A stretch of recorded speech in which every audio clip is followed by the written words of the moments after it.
दम शिवरूपं गुरु साक्षात् शिव स्वयं संसार शोकहर्तिं ध्याता शिवानंदरूपं ब्रह्मविद्याप्रदायकं साकरे वंशप्रवर्तितं जीवशिवाय भवती ज्ञानेन तत्पदं बोधितं। जय मंगलम जय नमः पार्वतीपते शिव हर हर महादेव। वंदे श्रीमद्रामं सद्गुरु मतिशान्ति शीतया श्रेष्ठं कामादिराक्षसारी भवजलधो ततो बोधसेतुकरम्। ओम तत्सत् प्रब्रह्मणे नमः।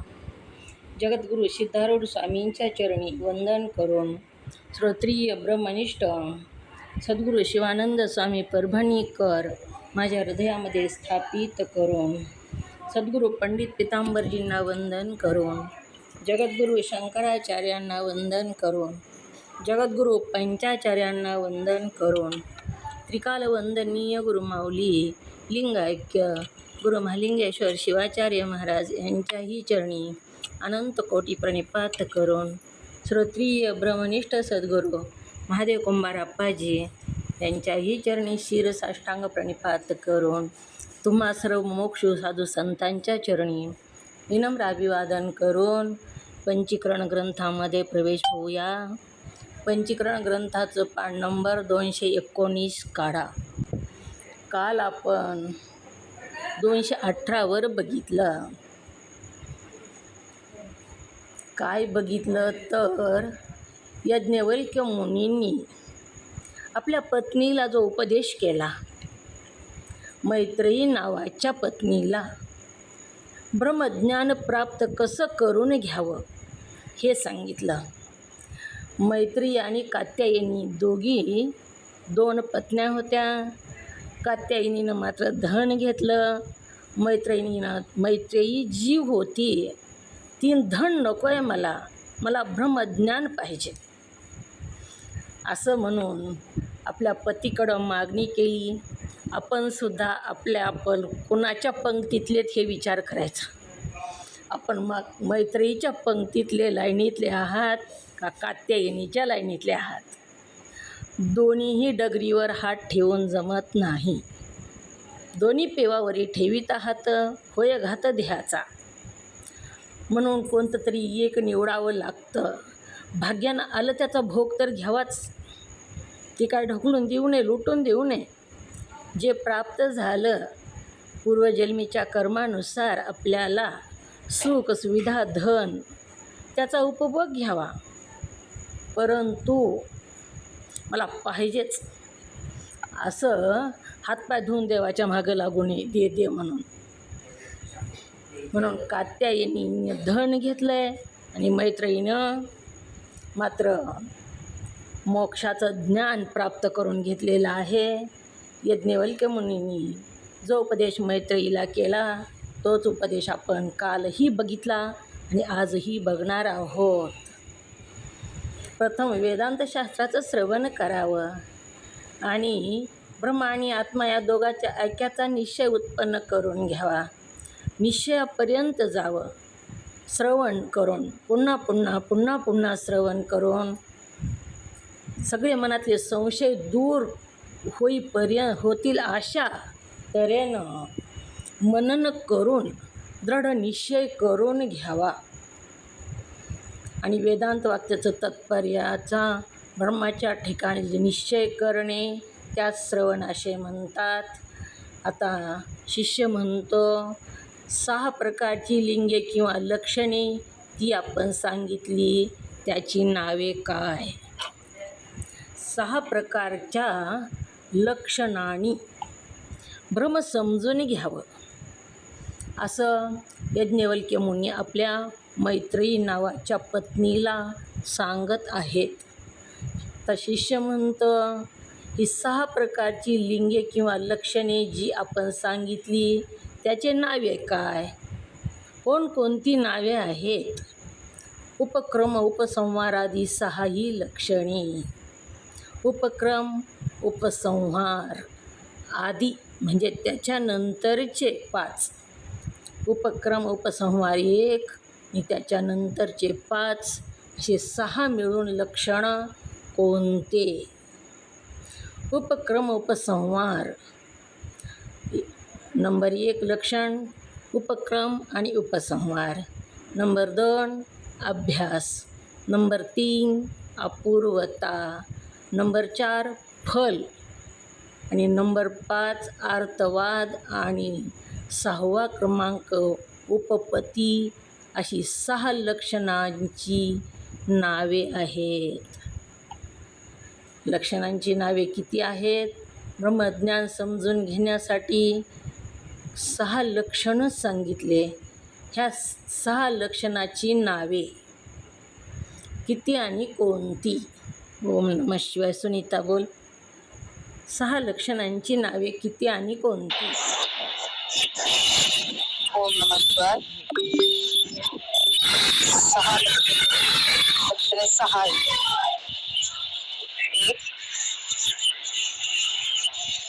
ओम नमः शिवाय. उपक्रमोत्साह. 2 अभ्यास. 3 अपूर्वता. 4 फल. 5 अर्थवाद आणि 6 उपपत्ती. अशी 6 लक्षणे आहेत. उपक्रम उपसंहार. उपक्रम उपसंहार. अभ्यास, अपूर्वता, फल, अर्थवाद आणि उपपत्ती असे 6 लक्षणांनी ब्रह्मज्ञान प्राप्त करून घ्यावं लागतं. उपक्रम आणि उपसंहार म्हणजे काय? पुन्हा प्रश्न विचारला शिष्याने. उपक्रम आणि उपसंहार म्हणजे काय? गुरु म्हणतात, प्रकरणाच्या योगाने प्रतिपाद्य जो अर्थ, त्याचे प्रकरणाच्या आरंभी जे प्रतिपादन करतात त्याचा उपक्रम म्हणावं म्हणतात. प्रकरण. ओम नमः शिवाय ताई. ओम नमः शिवाय. ओम नमः शिवाय. बोला.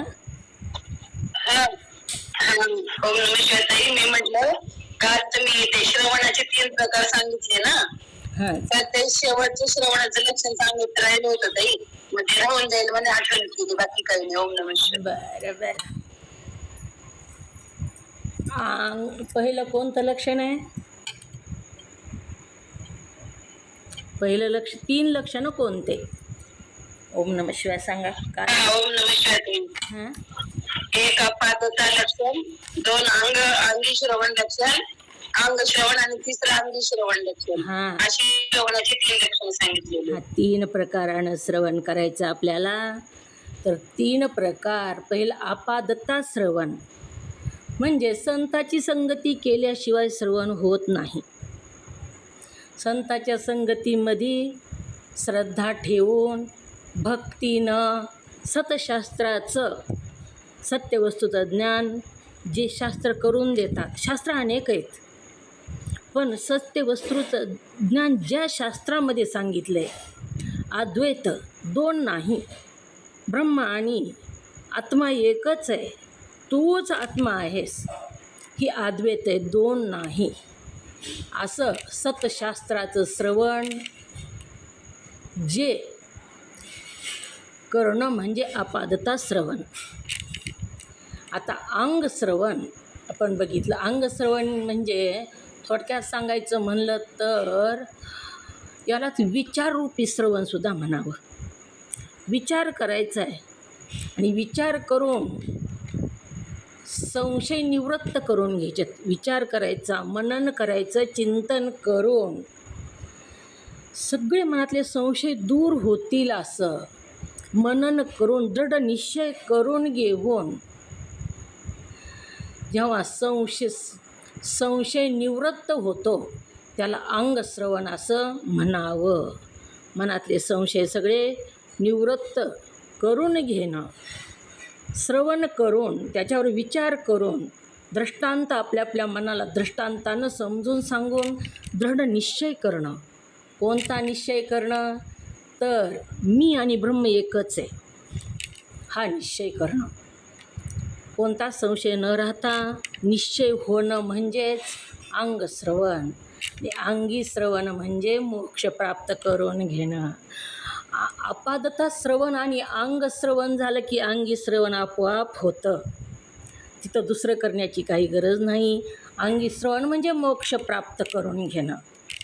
ह्या अहंता ममता ही मी नाही, देह मी नाही, संसार माझा नाही, ही बंधनाचे जे रूप आहेत ते मी नाही आणि माझं नाही, ह्याचा निश्चय झाला की मोकळंच झालं ना. बंधन तुटलं की मोकळाच झाला. आपण जनावराला बांधतो खुटीला आणि सोडून दिलं की मोकळंच झालं ते. मग तसं अहंता आणि ममताचं जे बंधन आहे ते बंधन तुटलं की मोकळं झालं. आणि मोकळं झालं की अंगी श्रवण झालं म्हणजे मोक्ष प्राप्त करणं. अंगी श्रवण म्हणजे मोक्ष प्राप्त करून घेणं. अंगी श्रवणाचं दुसरं काही अर्थ नाही, फक्त अपादता श्रवण आणि अंग श्रवण जर व्यवस्थित झालं की अंगी श्रवण आपोआपच ती अंगात उतरलं, पुन्हा आपोआपच ते आपल्यामध्ये सगळं रुजलं मुरलं उतरलं ते, आणि म्हणजे मोक्षच झाला. अशा प्रकारे ही 3 प्रकारचं श्रवण सांगितलेलं आहे. आता पुढी उपक्रम आणि उपसंहार याच्यातले 2 पदं आहेत. उपक्रम आणि उपसंहार असे 2 पदं सांगितले. आता उपक्रम कशाला म्हणावं आणि उपसंहार कशाला म्हणावं आलं का लक्षात? ही श्रवणाचं ताई. ओम नमः शिवाय. ओम नमः शिवाय खूप छान लक्षात आलं.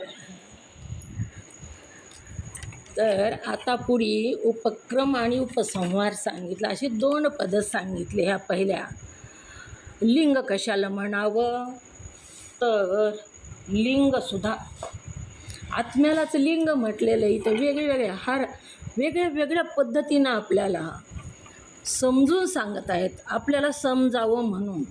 एकच विषय पूर्ण ग्रंथाचा, एक शब्दसुद्धा दुसरा नाही. लिंग कशाला म्हणावं काल व्याख्या दिली. ओम नमः शिवाय. मंगलताई बोला बरं, लिंग कशाला म्हणावं मंगलताई स्वामी? जी बोलत नाहीत त्यांनी पण बोलावं थोडं थोडं, म्हणजे लक्षात येतं. लिंग कशाला म्हणावं काल तुम्हाला व्याख्या लिहून दिली बघा. मुद्रिकाताई महाजन, लिंग कशाला म्हणावं?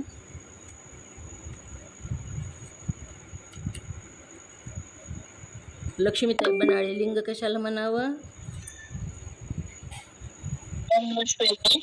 हां,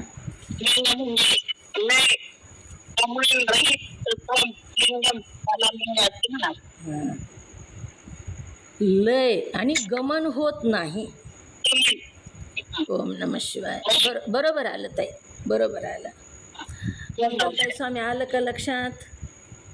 ओम नमः शिवाय. लक्षात आलं का लिंग कशाला म्हणावं? तर लयही होत नाही आणि गमनही होत नाही. लय गमन रहित तत्वम लिंगम. लिंग म्हणजे आत्माचं आहे. आत्म्याचा लय कधीच होत नाही, आत्मा गमन करत नाही. आता हे 6 लिंगे सांगितली. पहिलं लिंग सांगितलं उपक्रम आणि उपसंहार. ही 2 पदं आहेत. ह्या पहिल्या म्हणजे प्रकृत्य कसं, आता प्रकरणाच्या योगाने प्रतिपाद्य जो अर्थ प्रकरणाच्या आरंभी ते प्रतिपादन करतात त्यास उपक्रम म्हणतात, व शेवटी जे प्रतिपादन करतात त्यास उपसंहार म्हणतात.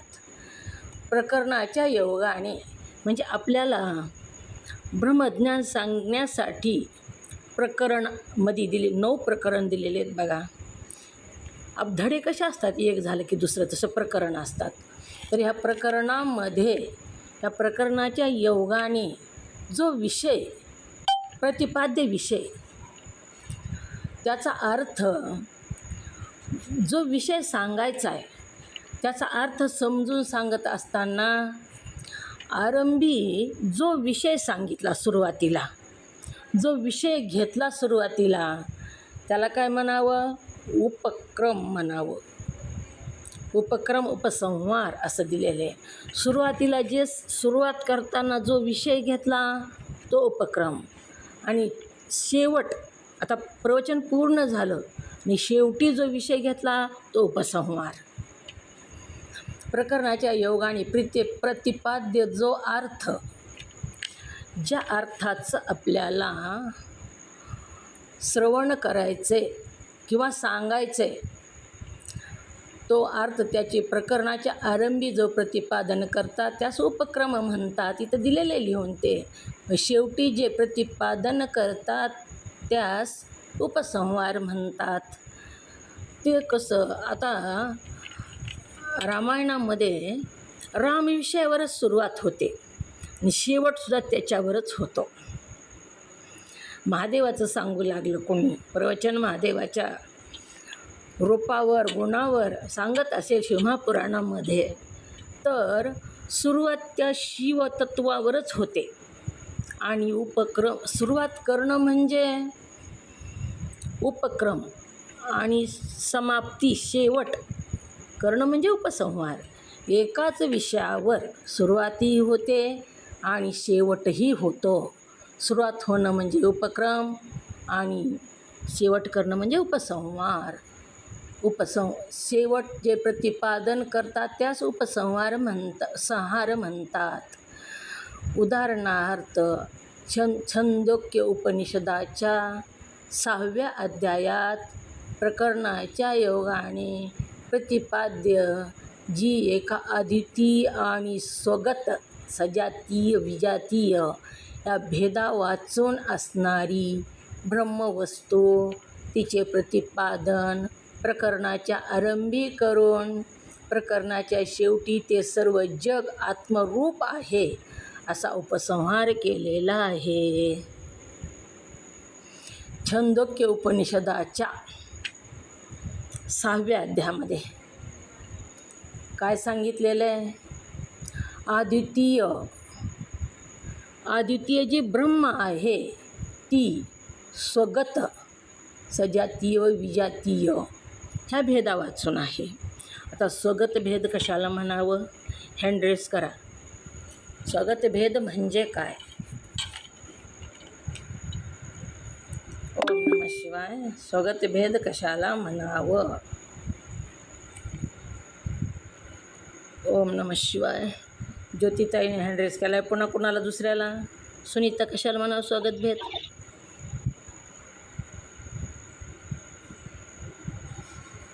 ज्योतिताई बोला. ओम नमः शिवाय ताई.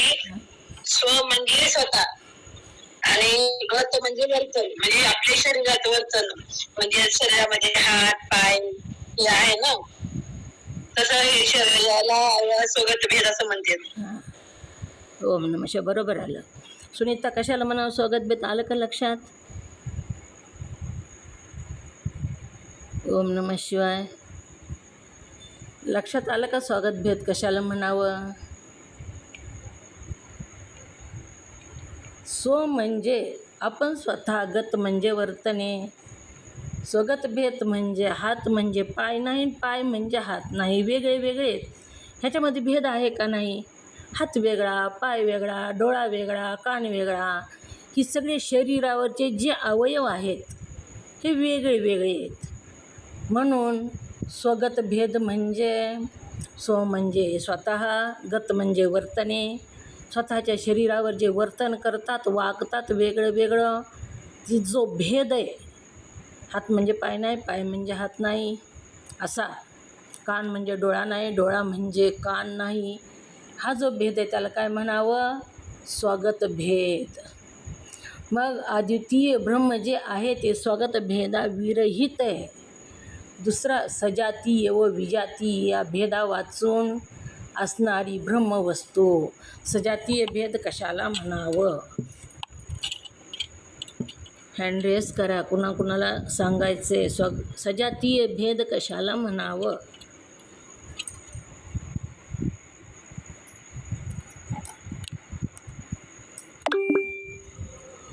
ओम नमः शिवाय. सुनंदाताई पाटील बोला. कशाला म्हणावं सजातीय भेद? ओम नमः शिवाय. तुमच्या चरणाला वंदन. जाती एक व्यक्ती भिन्न याला सजातीय भेद म्हणावं. एका जातीचे दोघं त्याला सजातीय भेद म्हणावं. ओम नमः शिवाय. सजातीय भेद. विजातीय भेद कशाला म्हणावं? जाती भिन्न व्यक्ती भिन्न. बरोबर आलं. म्हणून अद्वितीय आणि स्वगत, सजातीय विजातीय या भेदा वाचून असणारी ब्रह्मवस्तू. ब्रह्मवस्तूमध्ये हे भेद आहेत का? ओम नमः शिवाय. ब्रह्मवस्तूमध्ये हे भेद आहेत का? नाही ताई. हे भेद वाचून आहे ब्रह्मवस्तू. ब्रह्मवस्तूमध्ये हे भेद नाहीत. ब्रह्मवस्तू तिचे प्रतिपादन करण्याच्या आरंभी करून प्रकरणाच्या शेवटी जे सर्व जग आत्ममय असं आहे असा उपसंहार केलेला आहे. सुरुवात कशाने केली? तर जे ब्रह्म आहे ते स्वगत भेद विरहित आहे, सजातीय भेदाविरहित आहे, विजातीय भेदाविरहित आहे असं सांगितलं. आणि उपसंहार म्हणजे शेवट कसा केलेला आहे? तर शेवटी हे सर्व जग आत्मरूप आहे असा उपसंहार केलेला आहे. उपक्रम आणि उपसंहार. उपक्रम काय केला? तर ब्रह्म अद्वितीय आहे, ब्रह्मामध्ये स्वागत भेद नाही, ब्रह्मामध्ये सजातीय विजातीय भेद नाही असं सांगून शेवटी काय सांगितलं? आत्मा जो आहे, जग आत्मरूप आहे. सगळं जग जे आहे ते आत्मरूप आहे.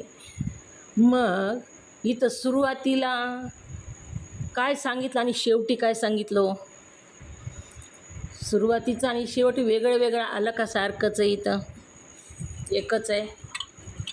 एकच आहे दोन्ही. दोन्ही एकच आहे. ब्रह्म आणि आत्मा एकच आहे दोन्ही. सुरुवातीला ब्रह्माचं सांगितलं, ब्रह्म, आणि शेवटी आत्मा सांगितला. आत्मा म्हणलं काय आणि ब्रह्म म्हणलं काय? एकच आहे, अद्वैत, दोन नाहीच. म्हणून उपक्रम आणि उपसंहार कशाला म्हणावं? ही पहिलं लिंग झालं. दुसरं लिंग अभ्यास.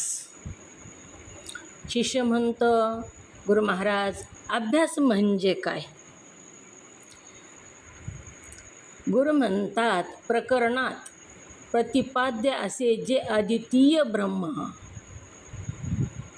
त्याचे प्रकरणामध्ये वारंवार प्रतिपादन करणे.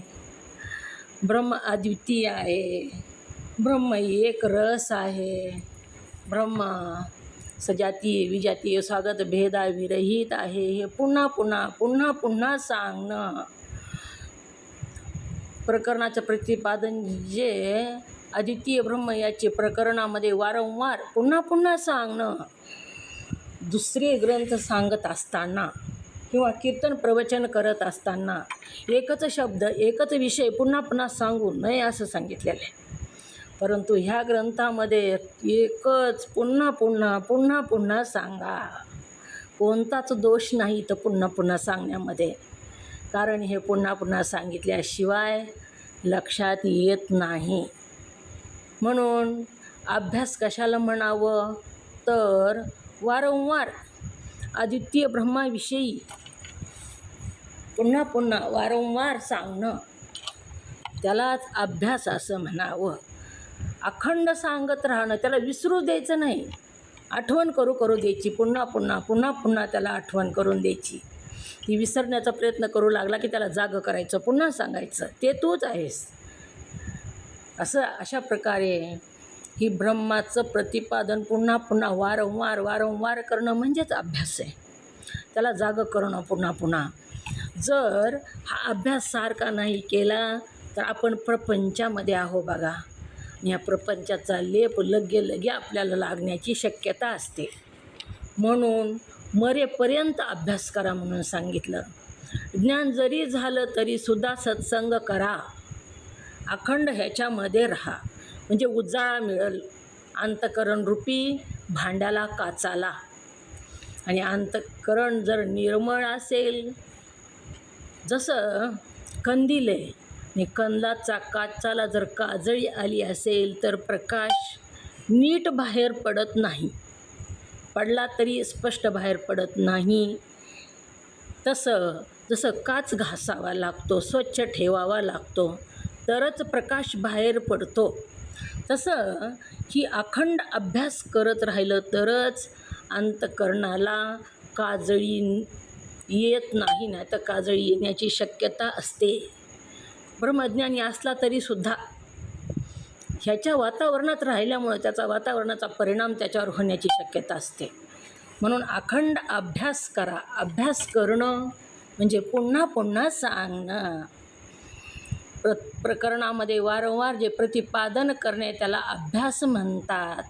छंदोग्य उपनिषदात उद्दालक मुनीने श्वेतकेतू नावाच्या आपल्या मुलाला, ते तू आहेस, तू प्रत्येगात्मा जे ब्रह्म आहेस, असा वारंवार 9 वेळा उपदेश केला आहे.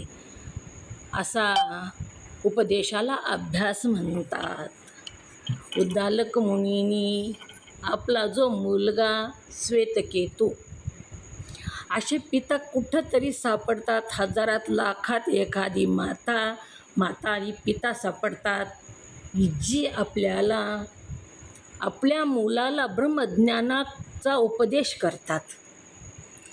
उद्दालक मुनींनी आपला मुलगा श्वेतकेतू ह्याला किती वेळा सांगितलं, ते तूच आहेस, तूच प्रत्येक आत्मा ब्रह्म आहेस, तूच ब्रह्म आहेस, ते तूच आहेस, असं 9 वेळा सांगितलेलं आहे.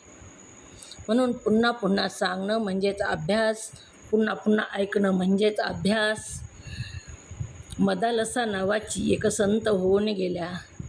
त्याने आपल्या स्वतःच्या मुलाला पाळण्यामध्येच तेच तू आहेस असा उपदेश केलेला आहे.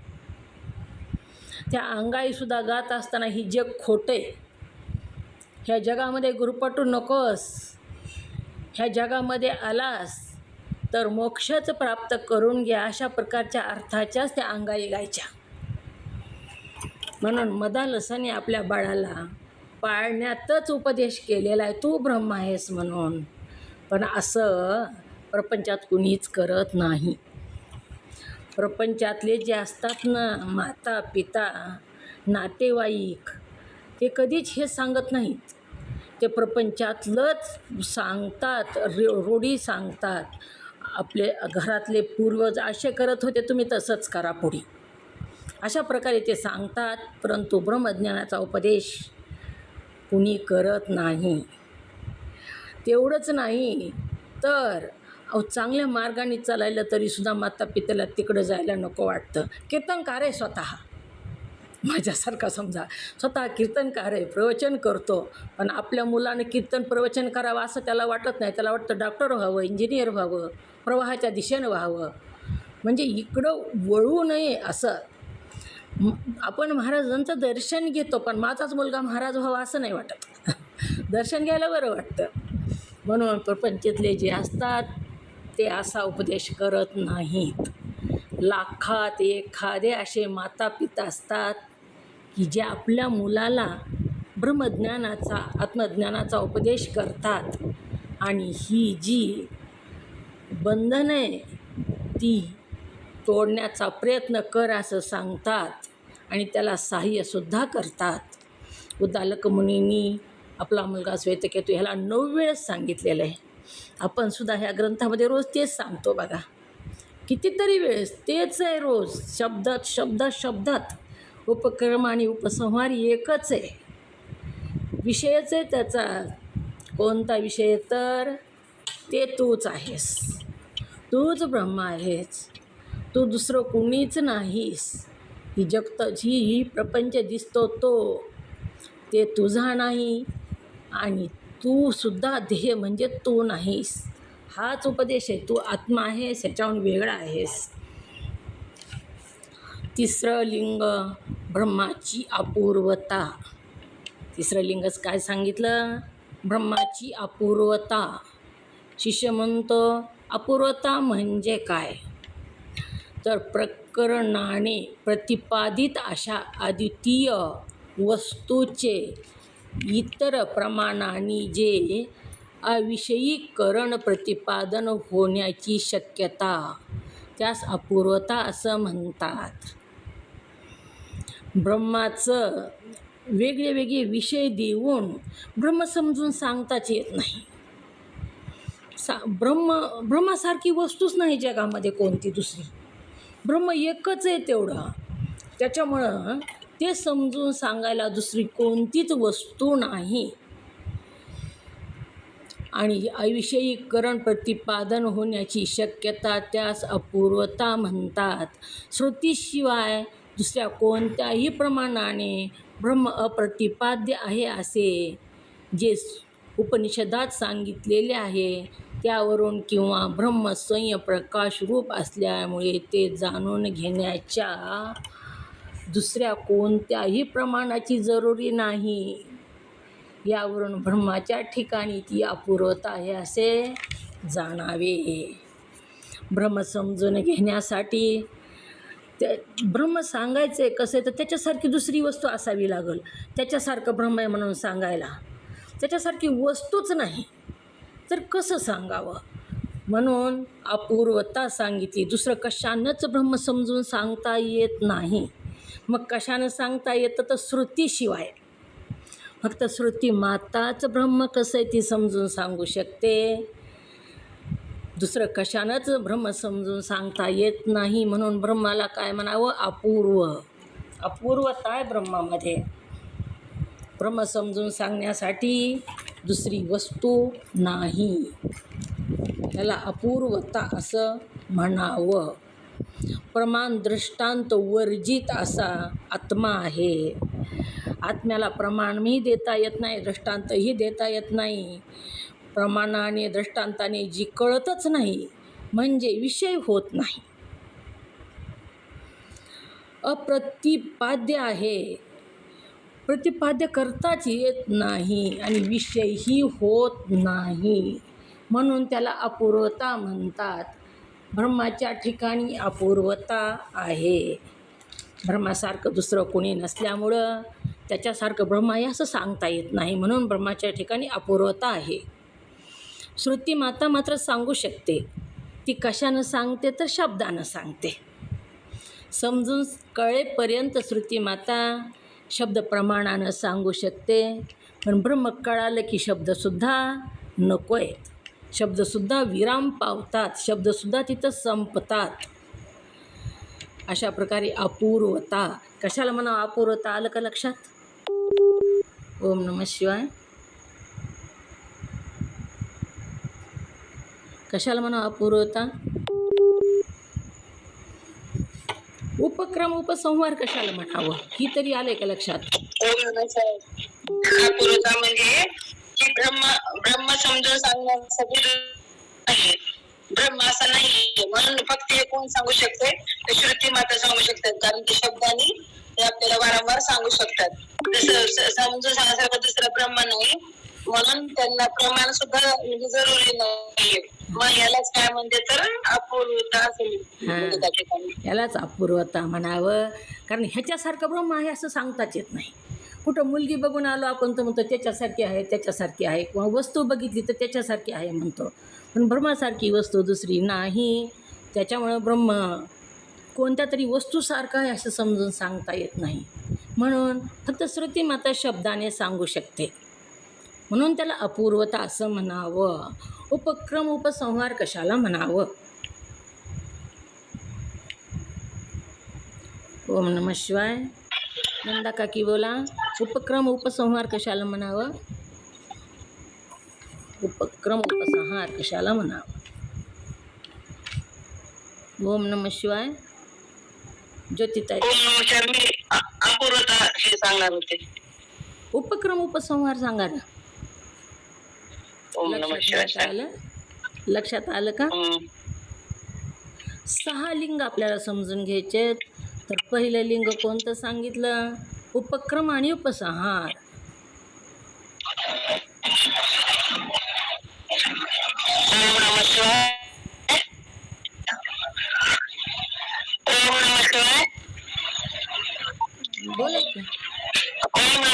बोला.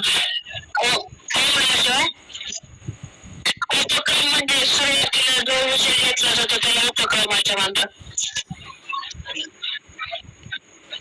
उपक्रम उपसंहार दोन्हीही सांगावं लागतं, एकच सांगून नाही. एक दोन्ही मिळून एक लिंग आहे.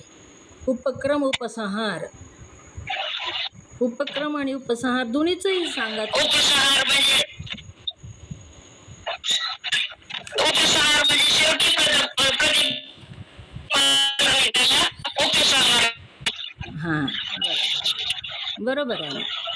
सुरुवातीला प्रकरणाच्या सुरुवातीला जो विषय घेतला त्याला उपक्रम म्हणावं आणि शेवटी जो विषय घेऊन पूर्ण केलं त्याला उपसंहार असं म्हणावं. अभ्यास कशाला म्हणावं? ओम नमः शिवाय. अभ्यास कशाला म्हणावं? हँड्रेस करा ज्याला सांगायचंय त्याला. ज्योती काय बोला?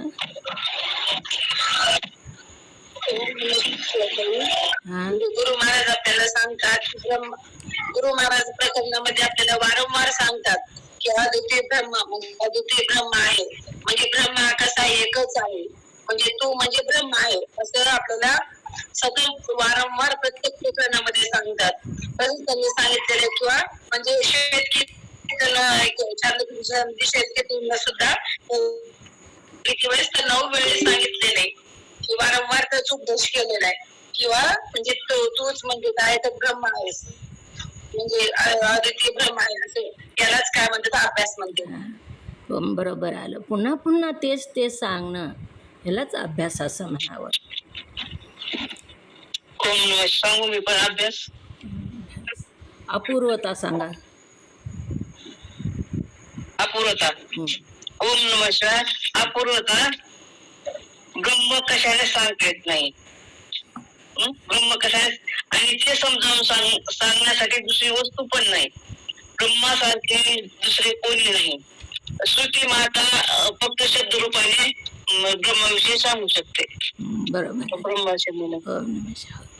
अपूर्वता म्हणावं. श्रुती माताच फक्त शब्द प्रमाणानंच सांगू शकते, दुसरं प्रमाण कोणतंही देता येत नाही. म्हणूनच त्याला काय म्हणावं? अपूर्वता. अपूर्वता हे 3ऱ्या क्रमांकाचं लिंग सांगितलेलं आहे. दुसऱ्या कोणत्याच प्रमाणाची जरुरी नाही. यावरून ब्रह्माच्या ठिकाणी ही अपूर्वता आहे असे जाणावे. आता फल कितव्या क्रमांकाचं लिंग आहे? फल 4थ्या क्रमांकाचं लिंग फल सांगितलं. 6 प्रकारचे लिंग सांगितलेले आहेत. 4थ्या क्रमांकाचं फल. फल म्हणजे काय? शिष्य म्हणतो. गुरु म्हणतात प्रकरणाच्या योगाने प्रतिपादित होणाऱ्या आत्मज्ञानाचे किंवा आत्मज्ञानाच्या श्रवणादी साधनाच्या अनुष्ठानाने, प्रकरणाच्या योगाने, प्रकरण जे सांगितलेलं आहे त्याच्या योगाने जो विषय प्रतिपादन केला जातो, प्रतिपादन केला जाणारा विषय आत्मज्ञानाचे किंवा आत्मज्ञानाच्या श्रवणादी साधनाच्या अनुष्ठानाचे. कशामध्ये? प्रकरणामध्ये सांगितलेलं आहे. काय सांगितलेलं आहे? प्रतिपाद्य जो विषय प्रतिपादन केलेला आहे. प्रकरण म्हणजे ज्याच्यामध्ये विषय प्रतिपादन केला ती वस्तू, आणि प्रतिपाद्य म्हणजे जी विषय प्रतिपादन केला ती, ज्याच्यामध्ये केला ती प्रकरण, आणि जी वस्तू प्रतिपादन केली ती प्रतिपादित विषय. प्रतिपादित प्रकरण आणि प्रतिपाद्य होणाऱ्या प्रकरणाच्या योगाने प्रतिपादित होणाऱ्या. प्रकरण म्हणजे ज्याच्यामध्ये, समजून घ्या म्हणजे लक्षात येईल तुमच्या. प्रकरण कशाला म्हणावं? तर आता ही ग्रंथ आहे, तर ग्रंथामध्ये सांगितलेलं आहे त्याला प्रकरण झालं. जो विषय सांगितला ती प्रतिपाद्य विषय. प्रकरण म्हणजे ज्याच्यामध्ये सांगितलं ते प्रकरण, आणि जी सांगितलं ती प्रतिपाद्य. ज्याच्यामध्ये सांगितलं आणि जी सांगितलं, काय सांगितलं आणि कशामध्ये सांगितलं. ज्याच्यामध्ये सांगितलं ते प्रकरणाच्या योगाने प्रतिपादित होणाऱ्या, काय प्रतिपादित केलेले प्रकरणामध्ये, तर आत्मज्ञानाचे किंवा आत्मज्ञानाच्या श्रवणादी साधनाच्या अनुष्ठानाचे जे प्रयोजन, काय सांगितलेलं प्रयोजन, काय प्रयोजन म्हणजे हेतू. प्रकरणामध्ये काय सांगितलेलं आहे, प्रतिपाद्य कोणता विषय केलेला आहे, तर आत्मज्ञानाचे किंवा आत्मज्ञानाच्या श्रवणादी साधनाच्या अनुष्ठानाचे जे प्रयोजन. आत्मज्ञान तरी प्राप्त करून घ्यायचं किंवा आत्मज्ञान प्राप्त करून घेण्यासाठी कोणते साधनं करावं लागतील. आधी साधनं करावे लागतात, तेव्हा साध्यापर्यंत पोहोचतो आपण. मग आत्मज्ञान प्राप्त करून घेण्यासाठी कोणते साधनं करावं लागतील हे प्रतिपादित केलेले प्रकरणामध्ये.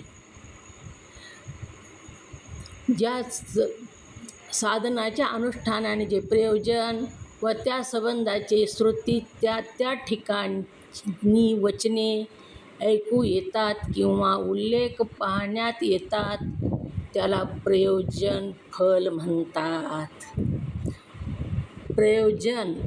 प्रयोजन कशासाठी असतं, तर फलासाठीच असतं. आपण एखादं मोठा कार्यक्रम केला, कशासाठी केला, तर काहीतरी त्याच्यातून फळ प्राप्त होईल म्हणूनच करतो. किंवा आता हे ग्रंथ तुम्ही ऐकत आहात, ही प्रयोजनच आहे.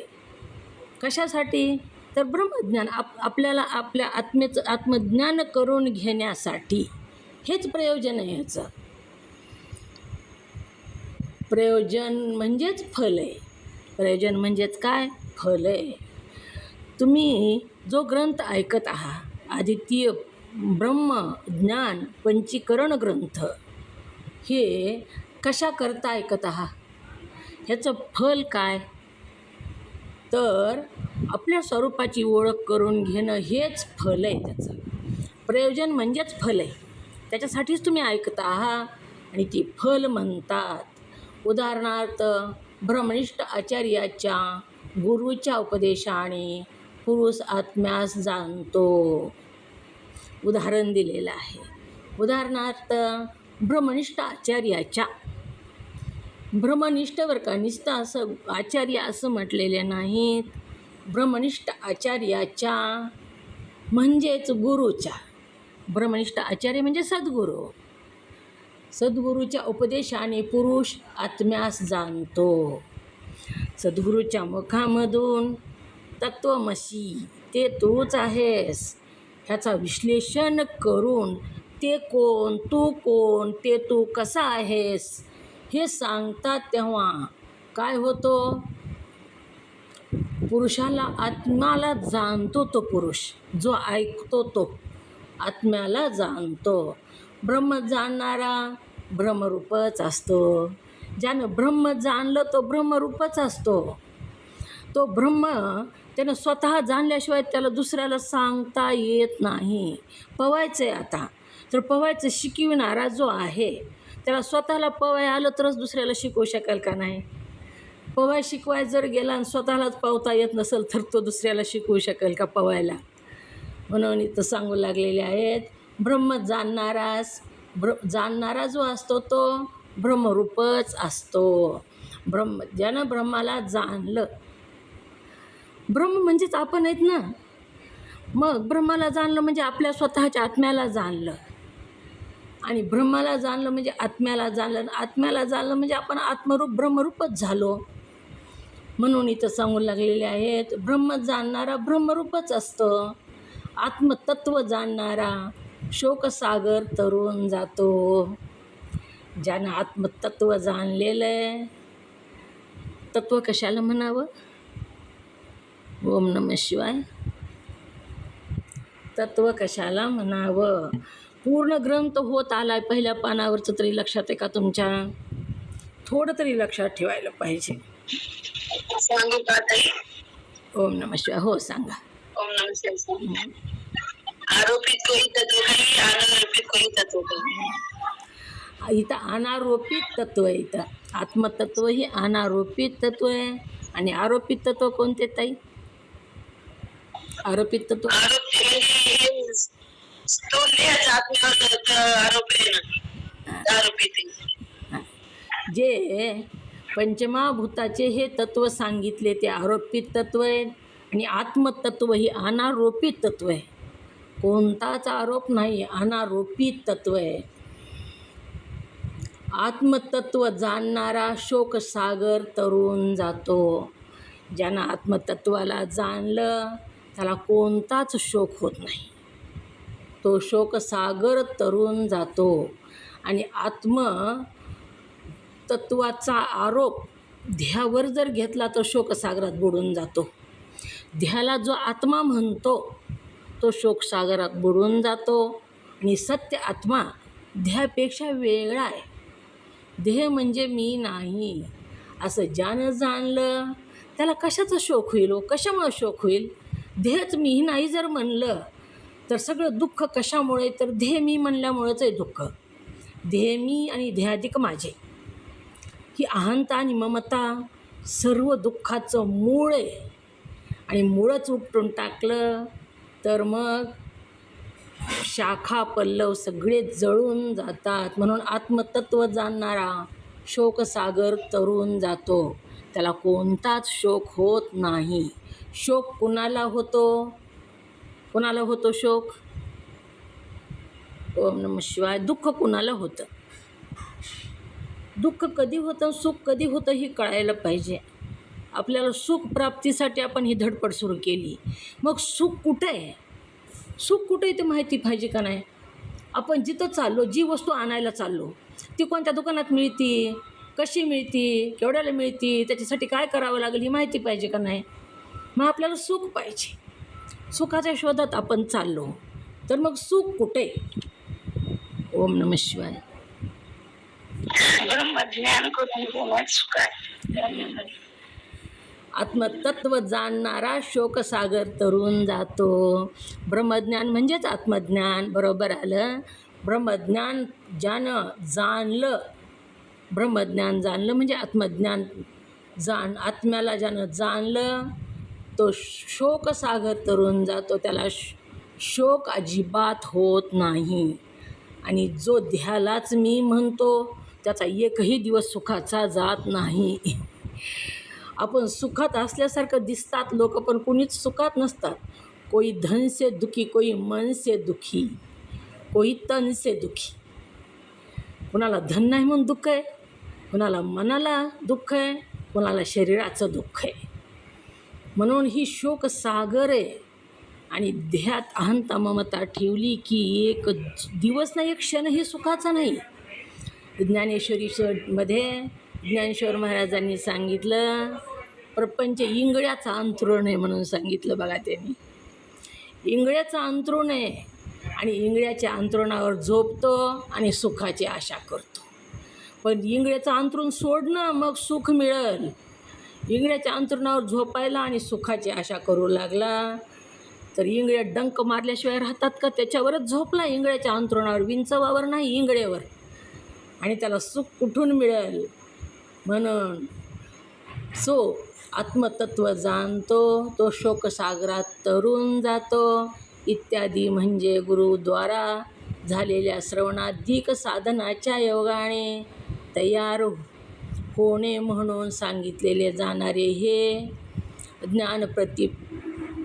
प्राप्तिरूप प्रयोजन हे या ज्ञानाची होणारी व मोक्षाची तिला फल म्हणतात. आपला वेळ झालेला आहे. राहिलेला विषय उद्या बघू. फल पूर्ण झालेलं नाही. ही जी लक्षण आहे 4थ्या क्रमांकाचं लक्षण. उपक्रम उपसंहार बघितला, अभ्यास बघितला, अपूर्वता आणि फल. तर फलाचं काही पूर्ण झालेलं नाही, उद्या बघू. पण मी तुम्हाला प्रश्न विचारणार आहे आताही. तुम्ही नुसतं ऐकायचं नाही, एका कानातून ऐकून एका कानातून सोडून द्यायचं नाही. आपल्याला अभ्यास करायचा आहे. मग बोलायला पाहिजे ना. कळाल्यानंतर बोलतंच. वाघिणीचं दूध जपेल तर डारकाळे फुटल्याशिवाय राहतच नाही. त्याला गप म्हणलं तरी गप बसत नाही. ज्यांना येते ती गपच बसत नाहीत बघा, फटकन म्यूट उघडताना बोलतात. त्याला गप्पा म्हणलं तरी गप बसत नाहीत ती, कारण त्याला कळालं आहे. आणि गप बसणाऱ्याला कळालंच नाही. मला कळायलं पण सांगता येत नाही असं म्हणतात, पण कळालेलंच नसतं आणि कळायला सांगता येतं.